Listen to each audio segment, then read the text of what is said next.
भूपेंद्र सिंह हुड्डा जी, क्या हरियाणा की सत्ता में आपकी वापसी हो रही है? कांग्रेस पार्टी की। तो अगर हम आपसे बात करना चाहें कि हरियाणा में अगर आप सरकार बनाते हैं 8 अक्टूबर के बाद की अगर बात करें तो 100 डे का क्या प्लान रहेगा? जो पार्टी फैसला करेगी वो। और निवेश लाने की, राज्य में नौकरियां बढ़ाने की क्या तैयारी पूरी है? हाँ, मैनिफेस्टो में है। और अगर हम देखें इस बार ये कहा जा रहा है कि जो राजनीति है वो मैनेजमेंट बनाम माहौल है।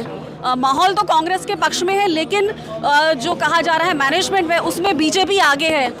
कांग्रेस क्या कोशिशें कर रही है मैनेजमेंट को बेहतर करने में? गड़ी हुई है, हमारी कहानी गड़ी हुई है। और जिस तरह से अशोक बोला मैनेजमेंट करने लगे, जिस तरह से अशोक तंवर की नाटकीय ढंग से वापसी हुई है हरियाणा कांग्रेस में, उससे क्या संदेश जा रहा है? नाटकीय ढंग क्या है? कांग्रेस में था, कांग्रेस में आया, स्वागत किया, हमने शामिल किया। और राहुल गांधी जब मंच पर थे तो साथ साथ कुमारी शैलजा भी दिखाई दी। क्या उससे इन अटकलों पर विराम लग गया है कि अब कांग्रेस के भीतर कोई इनफाइट नहीं है? ये तुम्हारी ही कहानी है, कांग्रेस में से एक है, एकजुट है।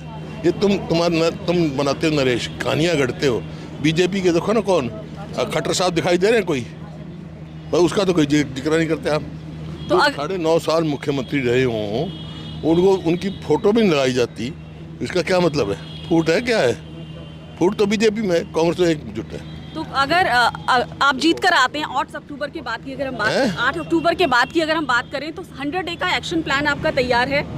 आप आज जो हमारा मैनिफेस्टो दिया वो करेंगे हम। जनता किन मुद्दों पर कांग्रेस पर भरोसा करिए? जनता किन मुद्दों पर कांग्रेस पर? कांग्रेस पे भरोसा है जनता। जी, तो ओके, धन्यवाद। ये थे भूपेंद्र सिंह हुड्डा हमसे बात करते हुए और बता रहे थे कि किस तरह से चाहे हरियाणा की राजनीति की बात हो, चाहे अशोक तंवर की वापसी की बात हो, और चाहे आगे के जो भी योजनाएं हैं कांग्रेस की, अगर वो सरकार बनाती है तो उस पर वो किस तरह से उनकी रणनीति रहेगी। बहुत बहुत शुक्रिया।